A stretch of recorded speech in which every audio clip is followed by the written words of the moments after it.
All right, the Yankees, they've been cooking to start the 2024 season. You're shocked by that, the Yankees having a competitive team, although last year was a bit of a stinker. The Yankees appear to be back in large part. Juan Soto, a reason why, the big offseason acquisition from the San Diego baseball team. Soto is not under contract past this season. He was recently asked if he wanted to stay in pinstripes. You didn't see what he had to say, if you didn't hear his response. On the road ahead, perhaps not. Juan Soto noted that he, quote, cannot tell, close quote, if he wants to keep wearing the Yankee iconic uniform long term. That is what we call, kids, the money quote. So let's parse the words of Juan Soto. The question, Juan Soto saying again, for those of you a little slow, Juan Soto saying he cannot tell if he will sign an extension with the Yankees. Why not? Why not? That's the question. All right, so I've got Keebler Elves, window shopping, and Maxwell House. And we will combine all of these things together, and we are going to make an even better peanut butter and jelly sandwich, the greatest sandwich of them all, if you just want a quick meal with a lot of calories, the peanut butter and jelly. Now, first of all, Juan Soto, when it comes to free agency and his baseball future, is cold-blooded. Cold-blooded. And I actually think he's being honest here. It's not about wins and losses. The Yankees could go out and win the World Series, and it doesn't matter whether or not Juan Soto is going to be back with the Yankees. Location does not matter. He can't say for sure he wants to stay in the Bronx. He can't even pretend to say that he wants to stay with the Yankees. He can't even lay down that line because he doesn't know how many zeros will be after the decimal points there. In the country, how many numbers there are. He wants the big money. He already turned down $300 million from the Nationals, $400 million from the Padres. So he's got tunnel vision. He's looking for the $500 to $600 million contract. Juan Soto is looking for the Keebler Elves to provide him with the Chip Deluxe Rainbow Cookies. And he likes New York, but there's another team in New York, the Mets, if you want to get a bidding war going. He's a hardball mercenary. It's rather obvious that Juan Soto, based on his track record, would be willing to sign a free agent contract, smile from ear to ear with a team in Kabul, Pyongyang, or Tijuana and for a couple of shekels, whoever pays him more. And he'd be happy to do it. It's not personal. It's just business. Now, speaking of business, we go to La La Land where the Doyers took care of business. Shohei Ohtani riding the wave, had 4 hits in 4 at-bats, a couple of home runs.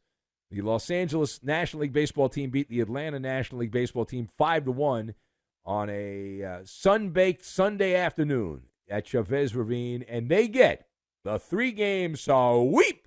See you later. Good afternoon, good evening, and good night. As the team from Georgia is swept, Shohei Ohtani and the Doyers swept the Braves. How concerned should Atlanta be? How concerned? So the Maller scale of panic. It is never too soon to use the Maller scale of panic. Maller scale of panic for the Atlanta Braves, 1 to 10, with 10 being, man your battle stations. I am at a 7. I'm at a 7. Now, that might seem pretty high, but it's my Maller scale of panic, and it does belong at a 7, and here's why. This weekend was an early peak. Oh, peekaboo. Early peak. How do you do in the placement exam? You don't measure up head-to-head. Without the ace, Spencer Strider, the Braves do not have the fear factor pitching-wise. They don't. Well, what about Chris Sale? Not the fear factor. Right? The game on Friday, Dodgers and Braves, was close. It went extra innings. That's fine. The rest of the weekend, lopsided. Atlanta, my advice, they need to go out and start window shopping to improve the roster. And start looking around the St. Louis Cardinals. They stink. They've got some veteran pitchers on that team. You can start poaching players from different teams around baseball, pretty much the usual suspects, the bottom-feeding teams. But the Braves, also on offense, they have scored 3 runs or less 6 of the last 8 games. Atlanta is 11th in runs scored. They're 14th in earned run average. Does that sound like a championship team? Now, it is true they did have the top record in baseball coming in to Dodger Stadium, but they leave trailing the Philadelphia Phillies, and the Dodgers feeling pretty good about themselves. They didn't get off to a great start, but now they've started to crank things up. Now, final thought. We head to Houston. Why? That is where the last place team in the American League West resides, tied with the Halos for the cellar. And it gets even better for a team that is playing like manure. The new closer for the Houston baseball team, the big pickup in the offseason, Josh Hader. Some Haderade.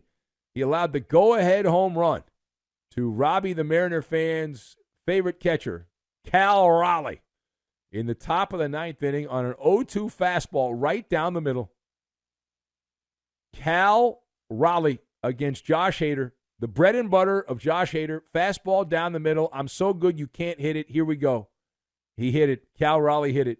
So Josh Hader was smoked in this game, and he has been charbroiled pretty much all season to begin here for the cheating Astros to start 2024. What are your thoughts on that? So much like Maxwell House, this Astros season has been good to the last drop. I am enjoying every loss, every sip of that poison. Josh Hader, if you haven't been paying attention to the cheaters, Josh Hader is now 1-3 with an earned run average of over 6.